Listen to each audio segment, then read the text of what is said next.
Bem-vindos ao Pod Mais, Vida Financeira, o podcast do SD Positivo. Aqui nossas IAs analisam um artigo publicado no site SD Positivo, apontando as melhores estratégias para o seu bolso. O título do artigo de hoje é Score de Crédito, o CPF emocional do consumidor. Certo, vamos mergulhar fundo nessa análise. O nosso roteiro de hoje vai passar por 5 pontos bem diretos. Primeiro, o mito da renda. Depois, seu CPF emocional. Em seguida, vamos falar sobre mitos e verdades. No número 4, entra o custo do risco. E para fechar, construindo reputação financeira. Ponto 1. O mito da renda. A gente precisa começar logo derrubando de cara aquele que talvez seja o maior equívoco sobre como o mercado financeiro avalia os consumidores hoje em dia. Essa frase aqui traz sem a menor sombra de dúvida a premissa mais crucial e também a menos compreendida de todo o mercado de crédito brasileiro. Existe uma lenda fortíssima, não é? De que o score funciona como uma espécie de tribunal financeiro que só olha para o tamanho do contra-cheque. Mas a verdade nua e crua é que não tem nada a ver com julgamento de riqueza. O sistema simplesmente não liga para o tamanho do salário. Ele foca, na verdade, nos hábitos de comportamento ao longo do tempo. É literalmente um raio-x de como lidamos com os nossos compromissos. E isso ilustra brilhantemente como a lógica do mercado realmente funciona na prática. Imagina a seguinte cena. De um lado, temos alguém com uma alta renda, ganhando super bem, mas com perfil de alta impulsividade. Aquela pessoa que vive atrasando boletos, sem nenhum controle da situação. O resultado? Um score lá embaixo. Agora, do outro lado, pense em alguém com uma renda bem mais moderada, só que com uma disciplina absurda. Resultado? Um score excelente. O mercado financeiro prefere 1000 vezes a estabilidade e a previsibilidade do que rios de dinheiro gastos por impulso. O que nos leva ao ponto 2, seu CPF emocional. Chegou a hora da gente tirar o score daquela caixinha de mistério matemático intocável e entender o que ele realmente é, um retrato comportamental. O artigo original traz uma definição simplesmente fantástica. Ele chama o score de um termômetro de confiança financeira. Ou seja, é praticamente o nosso CPF emocional. Ele está ali 24 horas por dia, rastreando a consistência das atitudes. Ele olha a frequência dos pagamentos, observa se existem atrasos, avalia como é a relação com os bancos. Enfim, não se trata de medir a capacidade de gerar dinheiro, mas sim de avaliar a consistência na hora de honrar a palavra. Mas, afinal de contas, como é que esse termômetro sobe? Olha, com atitudes muito específicas e incrivelmente valiosas para o mercado. Coisas básicas como manter uma regularidade, pagar as contas rigorosamente em dia, ter um relacionamento saudável com crédito e usar os produtos financeiros sem exageros. O score só melhora através de uma rotina bem organizada. Quando essas ações se repetem mês após mês, o mercado percebe que existe ali uma reputação financeira sólida, construída em cima de uma base que é totalmente previsível.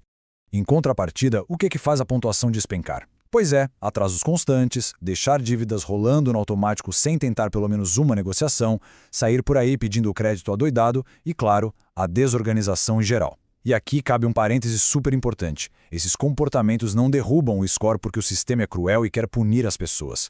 Eles diminuem a nota porque, quando repetidos, acendem uma luz vermelha gigantesca. Isso simplesmente grita a palavra risco para quem está pensando em emprestar o dinheiro.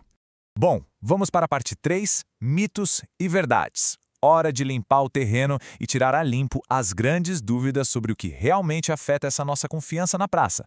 E essa daqui é um clássico absoluto. Consultar o próprio score diminui a pontuação?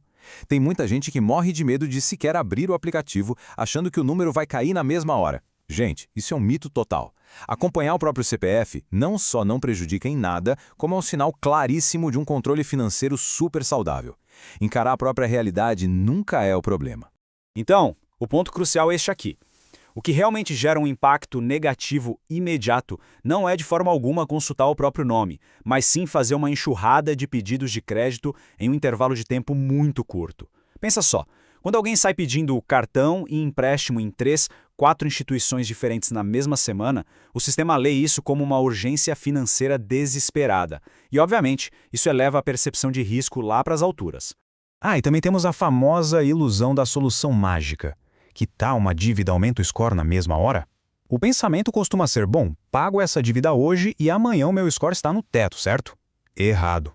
A análise deixa isso muito transparente. A reputação financeira não funciona como um interruptor de luz que a gente liga e desliga quando bem entende. A verdade inconveniente é que a confiança demora muito mais tempo para ser reconstruída do que para ser perdida. O mercado exige ver um histórico. Quitar a dívida é maravilhoso, é o primeiro passo essencial, mas é a consistência no comportamento depois desse pagamento que vai de fato ditar o ritmo em que a confiança volta. 4. O custo do risco. Aqui é onde a teoria esbarra com força na vida real. Vamos entender a dor real no bolso que é ignorar a nossa conduta financeira. O grande choque de realidade é que o risco custa muito caro. Um score baixo não significa só ouvir um não automatizado na hora de pedir um cartão de crédito. Significa que a vida financeira inteira fica mais cara. Quem representa um risco maior acaba pagando taxas de juros bem mais altas, recebe limites espremidos e já entra em qualquer tentativa de financiamento em uma desvantagem enorme. É o famoso imposto invisível, pago puramente por causa da desorganização. 5. Construindo reputação financeira. Como é que a gente vira essa chave de uma vez por todas, para de buscar atalhos e foca no que realmente dá resultado ao longo prazo? Vamos avançar e ver como isso se constrói na prática. São passos super simples, o que não quer dizer que sejam fáceis, não é?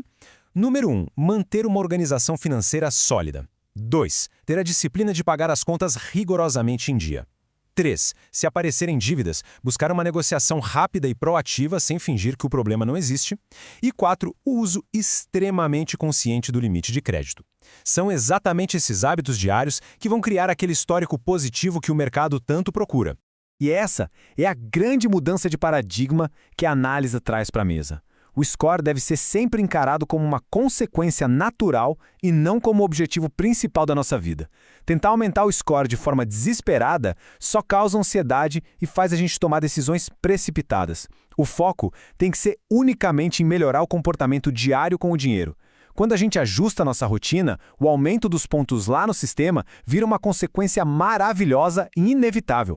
Agora, o que é realmente interessante nesse slide é essa comparação. A gente precisa deixar de lado de vez esses atalhos financeiros, aquelas promessas mirabolantes da internet de limpa nome em 24 horas. Construir credibilidade financeira age de uma forma muito, mas muito parecida com a construção de uma reputação profissional no mercado de trabalho. Ninguém vira uma referência da noite para o dia. É algo construído aos poucos, no silêncio da rotina, através da repetição constante de boas práticas, até chegar no ponto em que a confiança se torna inabalável.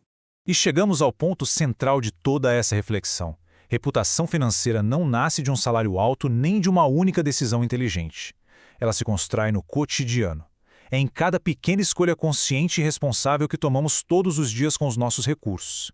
Afinal, o que as pequenas atitudes que estamos tomando hoje vão dizer sobre o nosso retrato financeiro de amanhã? Fica a reflexão. Este artigo faz parte da série Educação Financeira com SD Positivo, criada para inspirar mudanças concretas em sua relação com o dinheiro. Fique ligado e confira os próximos temas para fortalecer ainda mais a sua saúde financeira ao longo do ano.